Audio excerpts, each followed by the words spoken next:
Les gants, Ok. ça c'est des champs un petit peu opératoires. Voilà. Les besoins sont précis pour cette collecte organisée par la ville de Poitiers. Des tentes, des duvets, des accessoires électriques, des produits d'hygiène et du matériel médical.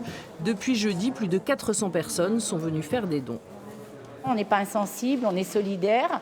Et puis on s'est regroupé avec plusieurs amis, mon travail, et on a ramené des produits, comme là, on a ramené des protections, des produits nécessaires médicaux. On se sent super concerné quand même, c'est aux portes de chez nous, c'est des choses qu'on croyait plus voir à l'époque d'aujourd'hui. Certains donateurs expriment même leur inquiétude. Le fait que ce soit une grande puissance et puis que le comportement à Poutine, enfin je sais pas, c'est inquiétant quand même. La mairie travaille avec la protection civile pour le transport des dons récoltés, une organisation habituée aux zones de conflit avec une capacité logistique efficace.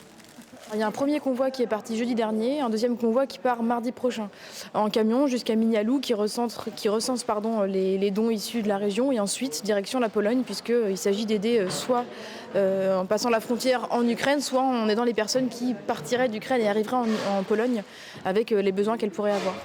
Cet élan de solidarité ne s'arrête pas aux dons. De nombreux Poitevins sont prêts à accueillir des réfugiés. Mais pour l'instant, les besoins concernent donc la Pologne où les Ukrainiens affluent. Quant à la collecte au parc des expositions, elle se poursuit jusqu'à mardi matin.